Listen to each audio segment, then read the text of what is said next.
time, as you remember, our story took a turn for the wet.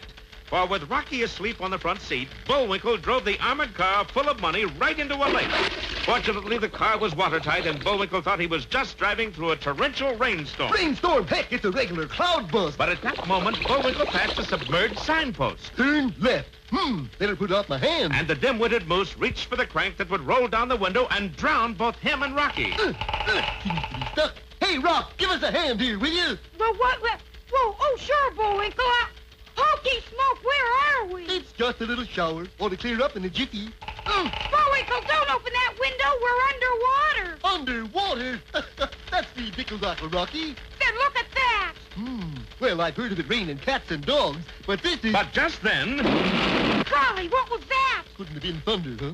Sounded like an explosion. Well, the brainy squirrel had done it again. For high above them on the surface of the lake, Boris and Natasha were blithely dropping depth charges on our little friend. 1, 2, 3, O'Leary. 4, 5, 6, O'Leary. 7, 8, 9, O'Leary. 10, O'Leary. We can't last much longer at this rate, Bullwinkle. If it's gonna keep up like this, I don't know as I want to. It's not us I'm worried about so much, it's that money back there. I'm ashamed of you, Rocky, thinking about money at a time like this. Yeah, but it's not our money. That's even worse. We promised to get that money to the bank, and we gotta do it. From here? Sure. Now, here's my plan. You've heard about missile-firing submarines, haven't you? Certainly. Well, A little while later, the cannon in the turret of the armored car swung straight up in the air and fired. Only instead of a shell, it fired a furry guided missile, Rocky the Flying Squirrel. And clutched in his grubby little fist was the box containing the money. Squirrel is getting away with the loot. After him! And the villains stopped tossing depth charges and started after Rocky. Below them on the lake floor, Bullwinkle took his fingers out of his ears and... I say, Bullwinkle took his fingers out of his ears and... Oh, dear.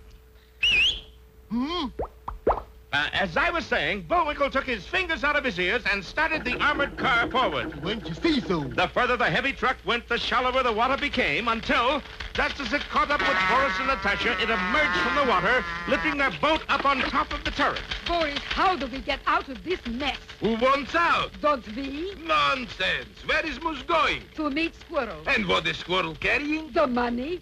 Moose is taking us to the money. See, Natasha, you got to look for silver lining. There's a little bad in everything good that happens. I guess you're right, darling. So relax. You got nothing to worry about. But, darling, sign says low bridge ahead. Aha! Now you got something to worry about. And in a few seconds...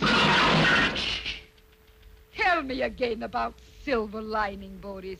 Well, we had a little setback, true? Too true. But on the other hand, gives me a good chance to say one of my favorite sayings. What is? Shut up your mouth! But if you knew Boris like I know Boris... Oh, what a snoop. You'll know that our heroes still aren't out of the woods. You're sorry, boy. Be sure to see our next chapter, Boris Bounces Back, or the Rubber Heels.